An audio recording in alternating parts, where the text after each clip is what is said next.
एक बार की बात है। एक छोटा सा गांव था जहां पर एक बुढ़िया रहती थी। उसका नाम था पार्वती।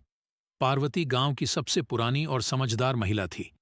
उसकी कहानियां सुन सुनकर गांव के लोग हमेशा प्रभावित रहते थे। एक दिन गांव में एक अजीब ओ गरीब इंसान आया। उसका नाम था विक्रम।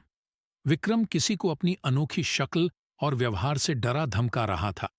गांव के लोग उससे बचकर चलते थे। पार्वती ने भी उससे दूर ही रहने का फैसला किया। पार्वती का दिल दयालु और व्यवहार नर्म था।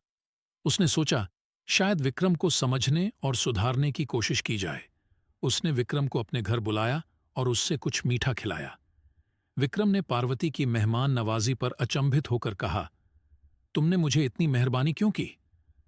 पार्वती ने मुस्कुराकर कहा, हर इंसान में अच्छाई छुपी होती है, बस उसे पहचानने की जरूरत होती है। इस बात से विक्रम को गहरा असर हुआ। उसने पार्वती से अपनी कहानी बताई। उसका असल नाम वीरू था। बचपन में उसका दिल टूट गया था और उसने तब से दुनिया से नफरत करना शुरू कर दिया था। पार्वती ने उसे समझाया कि जिंदगी में मुसीबतों का सामना हर किसी को करना पड़ता है, लेकिन उसका मूल उद्देश्य कभी खो न जाए। वीरू ने पार्वती की बातों को दिल से लगाकर अपने आप को सुधारा। कुछ दिनों बाद गांव में एक बड़ा समस्या उत्पन्न हुई। गांव के पास एक नदी थी और बारिश के कारण वह बहुत तेज हो गई थी। नदी ने अपने किनारे के घरों को बहा दिया और कई लोगों की जानें भी ले ली।